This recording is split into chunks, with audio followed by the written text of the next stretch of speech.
Okay, let's go.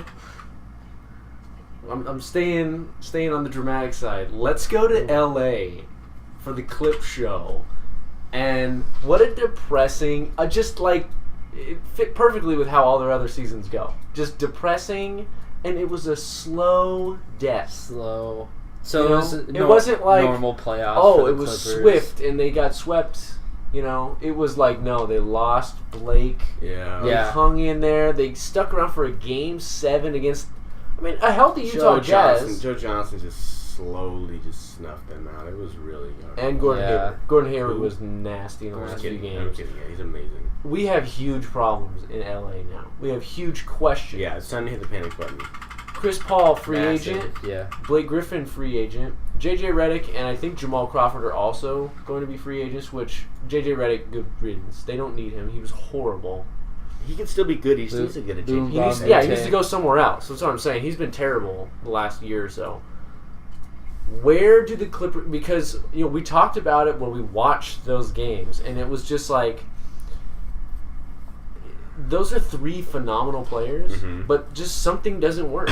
There's just something about it. And do they need to let both of them go? I know they have said that the general consensus is still that they want to come back to LA. Blake and Paul still want to come back to LA. Okay. And I think part of that is just the fact that they are so stubborn and competitive. They're like, no. Right. We're going to make this work no matter what. Which is great. Yeah, it's great. What should the Clips do, though? Not talking about Paul and Griffin. Should the Clippers let one of them just go? Should they only pursue one of them? Should they let both of them go and just keep DeAndre? Because I think we can all agree DeAndre is the one that you got to hold on to. Even if he's not a free agent, so it's not an issue.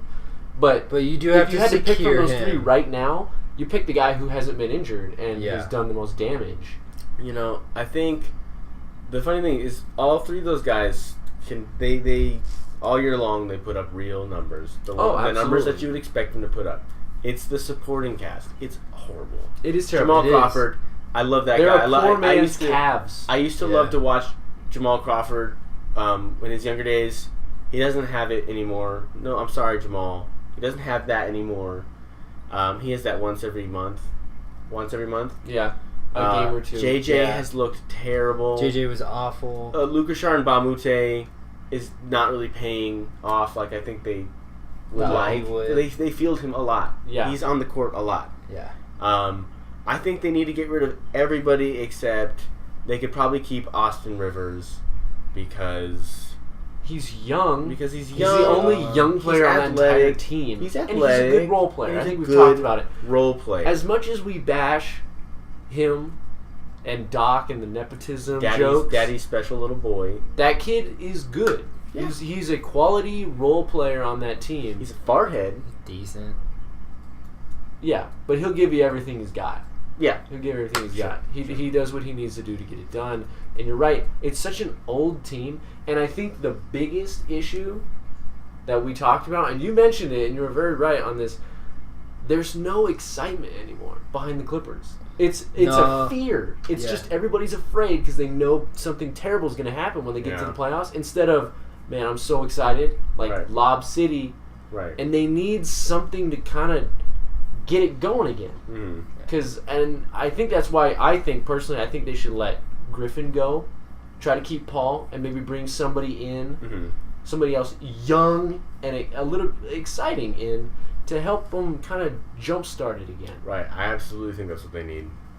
I don't know about getting rid of any one of those three players. I can't. Your thoughts? On Chris Paul and Griffin? No, I was done. I thought you were done. I definitely agree. If you were to let somebody go, it has to be Griffin. He just has not had a good track record. And it's too bad because when he's on the court, he's an absolute game changer. And he was starting to look back like his old self, which was a bummer that he went out again.